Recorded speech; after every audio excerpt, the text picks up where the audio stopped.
Halo guys, Assalamualaikum warahmatullahi wabarakatuh. Jumpa lagi bersama WSS Masa Bercerita.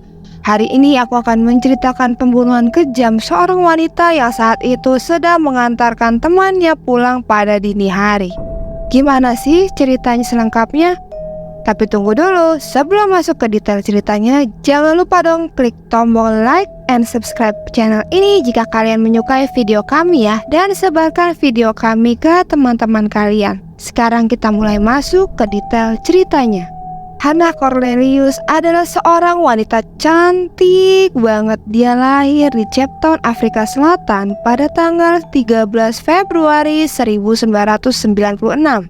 Dia adalah putri dari William dan Anna Cornelius. Pasangan suami istri ini kebetulan orang yang kaya raya guys. Selain itu, Hannah juga memiliki seorang adik yang mohon maaf dia mengalami keadaan autisme, tetapi di sisi lain dia sangat menyayangi adiknya. Hannah juga dikabarkan sebagai anak yang super baik dan patuh banget sama orang tuanya. Kebetulan meskipun dia terlahir dari keluarga yang kaya raya, tapi dia itu orangnya rendah hati banget guys. Kenapa? Karena dia suka bergaul dengan orang-orang tanpa melihat atau pandang bulu. Mau dia kulit putih, mau dia kulit hitam, tetap aja tuh dia mau berteman baik dengan mereka. Nah, sejak dia berulang tahun yang ke-16, Hannah lebih suka menghabiskan hari istimewanya bersama orang-orang kurang mampu seperti anak yatim piatu, orang miskin, tunawisma, dan orang tua di panti jompo. Ih, baik banget nih cewek ya. Lanjut ya guys.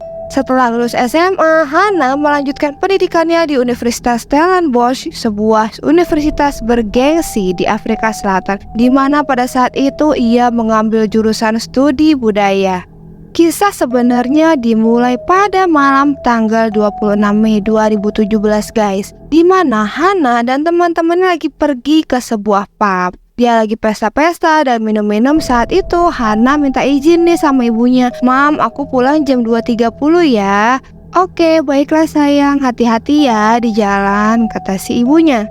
Singkat cerita, Hannah yang saat itu sedang mengendarai VW berwarna biru pada pukul 2.30 nih, kan dia mau pulang ceritanya. Pas saat di perjalanan pulang, dia ketemu nih sama temennya bernama Cheslin Mars lagi jalan kaki. Nah, dia merasa nggak enak, ngajak dong Cheslin Mars untuk masuk ke dalam mobilnya untuk mengantarnya pulang. Awalnya Cheslinnya nolak nih. Ya klasik lah yang namanya kita nawarin orang pulang bareng yuk. Terus nggak usah aku jalan aja. Cuman karena Hannah terus maksa, akhirnya Cheslin pun mau juga guys, naik mobilnya si Hannah. Ya udah deh tuh, mereka berdua akhirnya berkendara sampai mencapai tujuannya mereka. Si Hannah dan Cheslin nih di dalam mobil pada saat itu menghabiskan waktu dulu guys untuk ngobrol-ngobrol sebelum Cheslin pun turun. Pada saat itu secara tiba-tiba datanglah sekelompok laki-laki berjumlah 4 orang yang sedang melewati daerah tersebut yang diidentifikasikan sebagai Vernon Whitboy, Geraldo Parsons, Eben Van Nick, dan Nashville Julius, yang saat itu kira-kira berusia 27 hingga 33 tahun. Nah, keempat pria itu tiba-tiba mendekati mobilnya Hannah sambil mengacukan pisau dan obeng, sambil ngancem-ngancem si Hannah dan si Cheslin. Singkat cerita, akhirnya kelompok perampok itu berhasil menyita ponsel seluler mereka, yaitu ponsel si Hannah dan Cheslin, serta uang tunai milik Hannah dan Cheslin. Namun entah kenapa nih, salah satu dari keempat perampok itu, yaitu Nashville, tiba-tiba kabur guys, melarikan diri setelah merampok mereka. Singkat cerita, setelah Nashville kabur, si tiga orang yang tersisa ini membawa Hannah dan Cheslin pergi berkendara nih guys. Mereka akhirnya berkendara ke sebuah pom bensin yang di sana kebetulan ada sebuah ATM. Di sana, Vernon langsung keluar dari mobil dan memasuki ATM tersebut yang berniat untuk mengambil uang ATM miliknya Cheslin. Tapi Vernon tiba-tiba keluar lagi nih ke mobil, balik lagi ke mobil dan marah-marah sama Cheslin karena dia ternyata dikasih PIN palsu oleh Cheslin. Nah, akibatnya Cheslin langsung dipukulin sama mereka dan kepalanya dipukul dengan batu yang sangat besar. Sampai pada akhirnya si Cheslin pun pingsan dan tidak sadar. Nah, mereka ini mengiranya Cheslin itu sudah meninggal guys. Jadi Cheslin dikeluarkan dari mobil, dipukulin, terus jadi tinggallah di daerah terpencil.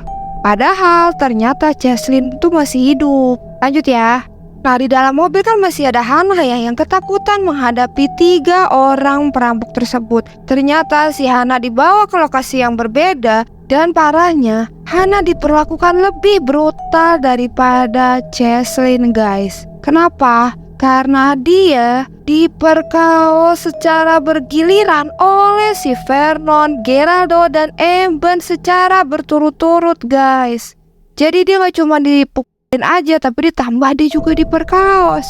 Meskipun pada saat itu Hana memohon-mohon sama mereka, tolong jangan bunuh saya ingin hidup. Tapi sangat disayangkan, permohonannya dia malah jadi bahan tertawaannya mereka. Dan setelah itu mereka kembali memperkaos ulang si Hana. Dan menurut beberapa artikel yang gue baca, dia itu diperkaos dan disiksa selama 11 jam dari dini hari sampai siang hari.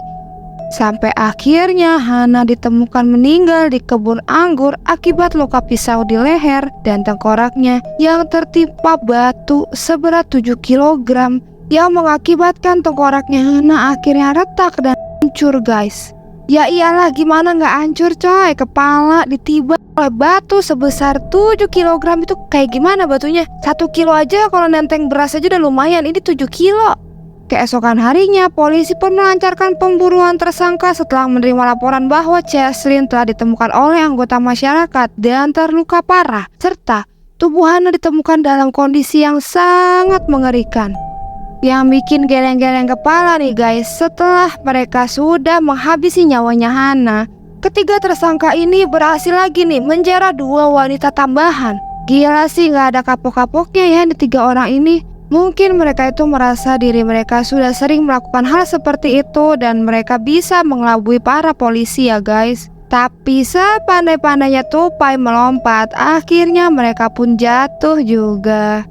Kenapa? Karena tanpa mereka ketahui mereka itu dalam pengawasan detektif.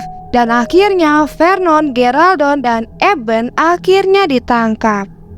Pembunuhan Hana masih sulit dipahami oleh keluarga dan teman-temannya serta orang yang biasa dia bantu guys, seperti tunawisma tadi, orang panti jompo, semuanya tuh.